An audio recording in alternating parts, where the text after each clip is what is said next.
मित्र नमस्कार, मी श्रीकांत चौधरी. श्रीकांत चौधरी या युट्यूब चॅनल मध्ये आपलं सहर्ष स्वागत आहे. आपण सर्वजण मजेत आनंदी असाल अशी आशा करतो आणि हे चॅनल सबस्क्राईब सुद्धा केलं असेल अशी आशा करतो. वळूया आजच्या टॉपिक कडे. आजचा टॉपिक आहे, आता तरी अजित पवार हे बारामतीचा गड राखणार का?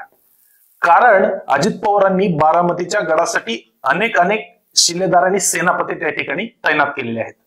1999 ला राष्ट्रवादी काँग्रेसची स्थापना झाल्यापासून अजित पवार हे कायमच सत्तेत राहिलेले आहेत आणि 2014 ला राष्ट्रवादी काँग्रेसची पहिल्यांदाच सत्ता गेली. म्हणजे पक्षाच्या स्थापनेपासून पहिल्यांदाच सत्ता 2014 मध्ये गेली आणि देवेंद्र फडणवीस यांच्या नेतृत्वाखाली भारतीय जनता पार्टीचं सरकार त्या ठिकाणी सत्तेवर आलं. महाराष्ट्रामध्ये ज्या घराण्यानं अनेक वर्ष इथलं सत्ताकारण केलं, त्या पवार घराण्याला पहिल्यांदा धक्का देण्याचा प्रयत्न हा देवेंद्र फडणवीस यांच्या माध्यमातूनच झालेला दिसतो. देवेंद्र फडणवीस यांनी पवार घराण्यातलं सॉफ्ट टार्गेट म्हणून अजित पवार यांच्या मागे चौकशीचा ससेमिरा सुरू केला. जलसंपदा खात्यातला भ्रष्टाचार असेल किंवा इतर कोणत्याही भ्रष्टाचाराची चौकशी ही अजित पवार यांच्या घरापर्यंत येऊन पोहोचली. नवे तर 2019च्या विधानसभेच्या 6 महिने अगोदरपर्यंत ईडीच्या चौकशीची सुद्धा धाड ही अजित पवार यांच्यापर्यंत येऊन पोहोचली. अजित पवार यांनी 27 सप्टेंबर 2019 ला विधानसभा निवडणुकीच्या 2 महिने अगोदर आपल्या पदाचा राजीनामा दिला आणि सांगितलं की राजकारणाचा मला वीट आलाय, मी राजकारणातून निवृत्त होत आहे. त्याचं कारण होतं की त्यांच्या मागे लागलेल्या चौकशा. मित्र, एक गोष्ट आपण लक्षात घेतली पाहिजे की या चौकशीतून बाहेर पडण्यासाठी अजित पवार यांनी आपला रस्ता बदलण्याचं सुद्धा त्याच वेळी ठरवलेलं होतं. 2च महिन्यामध्ये विधानसभेच्या निवडणुका झाल्या आणि 2 महिन्यापूर्वी राजीनामा दिलेले अजित पवार हे 2 महिन्यानंतर देवेंद्र फडणवीस यांच्यासोबत त्यांच्या मंत्रिमंडळामध्ये उपमुख्यमंत्री म्हणून शपथ काय घेतात आणि अवघ्या 80 ते 84 तासामध्ये हे सरकार पडतं काय, जेव्हा की आपल्याकडे आमदारांचा पाठिंबा नाही असं लक्षात येतं. या सगळ्या गोष्टी जर आपण एकामागे एक जोडून पाहिल्या तर अजित पवारांच्या वरती असणाऱ्या भ्रष्टाचाराच्या आरोपाला कंटाळून आणि पक्षश्रेष्ठींचं आपल्याकडे झालेला कानाडोळा पाहून अजित पवार यांनी भारतीय जनता पार्टी सोबत संधान बांधण्याचा त्या ठिकाणी निर्णय त्यावेळी घेतलेला होता. हा निर्णय त्यांनी अनेक वेळा खोडून सुद्धा काढण्याचा प्रयत्न केला. पक्षश्रेष्ठींनी आपल्यावरती कशा पद्धतीने दबाव टाकण्याचा प्रयत्न केला, भाजपसोबत जायचं परंतु चर्चा करायच्या, फक्त प्रत्यक्षात काहीच करायचं नाही, अशा पद्धतीच्या भूमिका या झाल्या. आणि या भूमिकेला कंटाळून अजित पवार यांनी मागच्याच वर्षी 2023 मध्ये आपली स्वतःची वेगळी वाटच निर्माण केली आणि पक्षच आपला आहे अशा पद्धतीचा दावा हा राष्ट्रवादी काँग्रेस पक्ष याच्यावरती केला. अजित पवार यांना त्यानुसार पक्ष सुद्धा मिळाला, पक्षाचं चिन्ह सुद्धा मिळालं आणि अजित पवार एकाच टर्म मध्ये 3ऱ्या वेळा उपमुख्यमंत्री पद सुद्धा त्यांना मिळालं. अशा पद्धतीची अजित पवारांची कारकीर्द ही मागच्या काही वर्षामध्ये राहिलेली आहे. आता एक गोष्ट आपण लक्षात घेतली पाहिजे की अजित पवार हे देवेंद्र फडणवीस किंवा भारतीय जनता पार्टी किंवा एनडीए सोबत येत असताना एक खासदार घेऊन सामील झाले. आज त्याच अजित पवारांना 2024च्या लोकसभेसाठी तब्बल 5 जागा ह्या सर्वांनी मिळून देऊ केलेल्या आहेत. या 5 जागांमध्ये रायगडची जागा आहे, शिरूरची जागा आहे, बारामतीची जागा आहे, धाराशिवची जागा आहे आणि परभणीची जागा आहे. या जागा देत असताना अजित पवारांनी अतिशय दूरदृष्टी ठेवून त्या ठिकाणी विचार केलेला आहे. या सगळ्या जागांचा बारामतीच्या जागेसाठी कसा फायदा होईल याचा सुद्धा विचार त्या ठिकाणी केलेला आहे. कारण बारामतीमध्ये अजित पवार यांच्या पत्नी सुनेत्रा पवार या स्वतः लोकसभेची निवडणूक त्या ठिकाणी लढवत आहेत. त्यांच्या विरोधक ह्या सुप्रिया सुळे ह्या तुतारीच्या चिन्हावरती त्या ठिकाणी निवडणूक लढवत आहेत.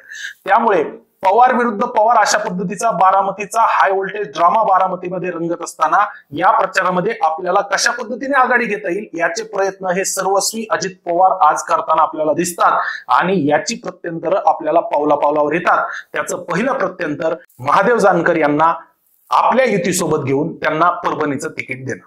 मित्र, धनगर समाजाचं बारामतीमध्ये 5 ते 5.5 लाखांपेक्षा जास्त मतदान आज झालेलं आहे आणि त्यासाठी एक मोठा धनगर समाजाचा नेता आपल्यासोबत असणं अत्यंत आवश्यक आहे. या भावनेतून महादेव जानकर यांना अजित पवार यांनी जवळ केलेलं आपल्याला दिसतं.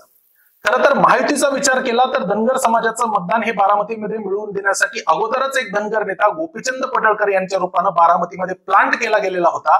परंतु अजित पवार आणि गोपीचंद पडळकर यांचं काही फारसं सख्य नसल्यामुळं अजित पवार यांनी पुन्हा एकदा महादेव जानकर यांना महायुतीकडे आणलं. यामध्ये सर्वस्वी श्रेय फक्त अजित पवार यांचं आहे आणि अजित पवारांनी स्वतःच्या कोट्यातली जागा सुद्धा महादेव जानकर यांना परभणीच्या रूपानं दिली. यामध्ये महादेव जानकर यांनी त्याच्या बदल्यामध्ये बारामतीतलं धनगर समाजाचं महत्वाचं जे असणारं मतदान आहे ते अजित पवारांना त्या ठिकाणी देऊ करावं, अशा पद्धतीची भावना ही अजित पवारांची ती जागा देण्यामागचं कारण आहे. दुसरी जागा त्या ठिकाणी आहे धाराशिवची. त्या जागेवरती अर्चना पाटील यांना तिकीट दिलेलं आहे. अर्चना पाटील या मूळच्या तावरे कुटुंबातले आहेत आणि पाटील कुटुंबाचं आणि पवार कुटुंबाचं हे नातेसंबंध हे मी तुम्हाला वेगळं सांगायला नको, कारण धनगर समाजाच्या मतांची जरी गोळाबेरीज करण्यात अजित पवार आघाडीवर झालेले असले तरी बारामतीमध्ये काही घराणी अशी आहेत ज्यांनी बारामतीमध्ये सहकार उभा केला, बारामतीमध्ये कारखानदारी आणली. त्या घराण्यांची नावं मुळात तावरे कुटुंब असतील, जाचक कुटुंब असेल, काकडे कुटुंब असेल, जगताप कुटुंब असेल, या सगळ्या लोकांचं त्यामध्ये श्रेय आहे आणि त्यानंतर पवार कुटुंबाचं त्यामध्ये श्रेय आहे. परंतु पवार कुटुंब हे दिवसेंदिवस स्वतःचं वर्चस्व बारामतीत निर्माण करत असताना ह्या कुटुंबांना कुठेतरी मागं टाकलेलं त्यांनी पाहायला मिळतं. परंतु आज अजित पवार त्या कुटुंबांना सुद्धा सोबत घेऊन चालतायत. ही अजित पवारांची दुसरी खेळी आहे. अजित पवारांची तिसरी खेळी ही या मतदारसंघामध्ये इंदापूर आणि पुरंदर या दोन मतदारसंघामध्ये आहे. इंदापूरमध्ये दत्तामामा भरणे यांच्यासोबत सुद्धा काम करायचं आणि नाराज असलेल्या नवे तर काही अंशी आपले विरोधक असणाऱ्या हर्षवर्धन पाटील यांना सुद्धा देवेंद्र फडणवीस यांच्या माध्यमातून आपल्या सोबत आणायचं, म्हणजे इंदापूरचं सर्वस्वी मतदान आणि मोठ्या पद्धतीची लीड त्या ठिकाणी इंदापूरमध्ये आपल्याला मिळेल. आणि दुसऱ्या बाजूला ज्या शिवतारेंना ओपन चॅलेंज देऊन त्या ठिकाणी पाडण्यात आलं आणि ज्या शिवतारेंनी सुद्धा पवारांच्या विरोधात दंड थोपटले, त्या शिवतारेंचं बंड सुद्धा थंड करण्यात अजित पवारांना त्या ठिकाणी यश आलेलं आपल्याला दिसतं. तेच शिवतारे आज बोलताना म्हणतायत की 1.5 लाखांचं तरी कमीत कमी आम्ही सुनेत्रा वहिनींना लीड हे पुरंदर मधून देऊ. त्यामुळे इंदापूर मधून लीड मिळणार आहे, बारामती मधून लीड मिळणार आहे आणि त्यानंतर पुरंदर मधून सुद्धा लीड मिळणार आहे. अशा पद्धतीची एक मोठी गोळाबेरीज हे अजित पवारांनी केलेली दिसते आणि ही बारामतीची गोळाबेरीज करण्यासाठी त्यांनी प्रामुख्याने धाराशिव आणि परभणीची तिकीटं ही त्या ठिकाणी दिलेली आहेत. त्यामुळे एवढं सगळं करून सुद्धा अजित पवार हे आज जरी प्रचारावर आघाडीत असले तरी सुद्धा अजित पवार हे बारामतीचा गड राखणार का आणि देवेंद्र फडणवीस त्यांना सर्वस्वी सहकार्य करणार का आणि महायुतीचे सर्व शिलेदार मिळून बारामतीची जागा निवडून आणणार की जाणीवपूर्वक अजित पवारांची जागा पाडणार, हे देखील पाहणं औत्सुक्याचं ठरणार आहे.